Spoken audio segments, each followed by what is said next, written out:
21대 국회 첫 국정감사가 잠시 후 시작됩니다. 북한의 우리 공무원 피격과 개천절 집회 봉쇄, 코로나19 등 쟁점도 많아서 여야의 격돌이 예상됩니다. 제1야당인 국민의힘과 정책연대의 뜻을 밝힌 국민의당도 송곳 검증을 벼르고 있는데 국민의당 권은희 원내대표 연결해서 이야기 나눠보겠습니다. 권 의원님 안녕하세요. 네, 안녕하십니까. 네. 먼저 국민의당이 이번 국정감사에서 이것만은 꼭 짚고 넘어가야겠다 하는 그런 사항이 있을까요? 네, 코로나19가 장기화되고 있습니다. 국민들의 피로가 누적되고 민생이 한계에 다다른 상황입니다. 그런데 문제는 이 코로나19 극복을 위해서 지금까지보다 더 긴 시간이 소요될 것이라고 예측되고 있다는 것입니다. 그래서 정부는 지금까지처럼 국민들의 인내 그리고 의료진의 희생에 의존하는 방역이 아니라 보다 합리적이고 과학적인 그리고 비례적인 방역과 대응 지침이 필요한 상황입니다. 이번 국감에서 코로나19의 방역의 문제점과 개선 대책을 짚어야 할 이유라고 생각합니다. 그리고 추석 전에 국민들을 안타깝게 했던 인천 라면 형제 사건이 있었습니다. 올 한 해 인천 라면 형제 사건과 같은 아동 학대 사건이 끊임없이 지속적으로 발생을 하고 있는데요. 이런 사건이 발생할 때마다 대통령께 근절 대책을 종합보고하지만 근절하지 못하는 이유는 소관 부처인 보건복지부, 교육부, 그리고 경찰청, 지방자치단체가 유기적으로 협업하지 못하고 각각 형식적으로 대응하고 있기 때문입니다. 이번 국감에서 아동 학대 근절을 위해 소관 부처들의 유기적인 협업 체계를 점검하고 설계하는 그러한 시간을 갖도록 하겠습니다.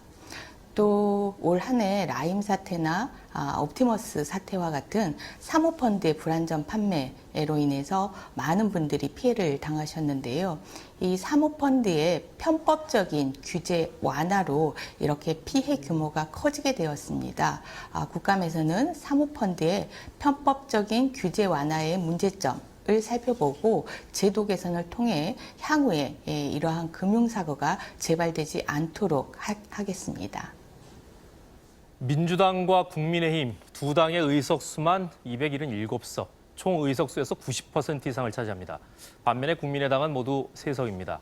거대 양당 정치 구도에서 군소정당이 목소리를 내기 쉽지 않은 건 예나 지금이나 마찬가지일 것 같습니다. 아마 만족스럽지 않으실 텐데 전국 운영에 대해서는 어떻게 생각하세요? 예, 지난 7월 임시국회에서 여당인 더불어민주당이 부동산 임대차 3법을 단독 처리한 사례에서 볼 수 있듯이 현재 국회에는 더불어민주당이 있을 뿐입니다.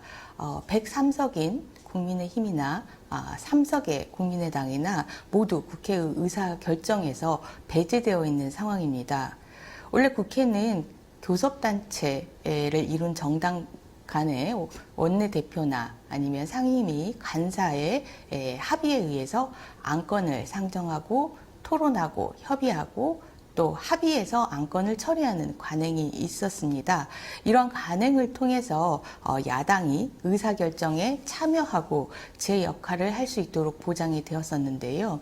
더불어민주당이 야당이었을 때도 이러한 국회의 합의 처리 관행에 따라서 국정원 댓글 사건의 국정조사나 그리고 최순실의 국정농단의 특검법안이 처리될 수 있었습니다.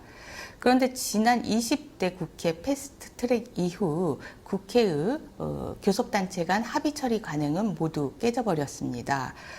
따라서 아무리 103석을 가진 야당이라고 할지라도 3석 정당과 아무런 차이가 없게 되었는데요. 야당의 견제와 비판에 열려있는 국회가 건강한 정부, 균형 있는 입법, 그리고 부작용이 없는 정책을 만들 수 있다는 사실을 정부와 여당이 받아들였으면 좋겠습니다. 네, 국민의힘, 국민의당 두 당의 당명이 비슷합니다. 최근 국민의당이 국민의힘과 정책연대의 뜻을 내비치자 양당의 연대가 야권 통합으로 이어진 건 아니냐 이런 관측도 나오고 있습니다. 내년 서울시장과 부산시장 보궐선거 또 대선을 앞두고 국민의당과의 연대 어떻게 전망하고 계세요? 네, 국민의당은 국민과 함께 앞으로라는 37대 정책 과제로 국민의힘과 정책연대를 논의하고 있습니다.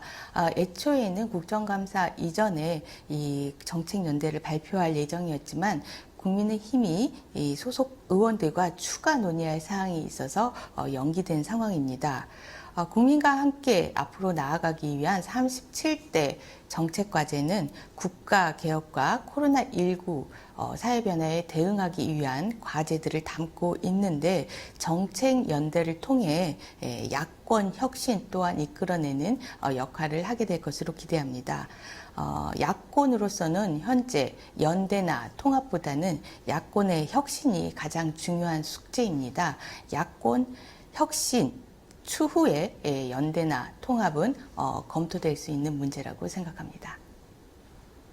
네, 마지막에 말씀하신 야권은 현재 혁신이 가장 중요한 숙제라는 말씀이 여운이 남습니다.